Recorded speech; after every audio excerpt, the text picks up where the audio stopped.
ना ठीक है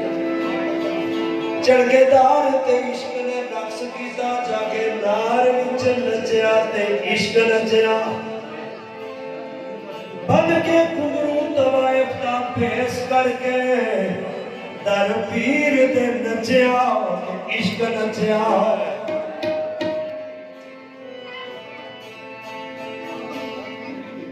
असगर मूसा दी जात जद मस्त होई हालत इश्क दी बेकसूर नचया राजी पीर दी जात नू करन खातर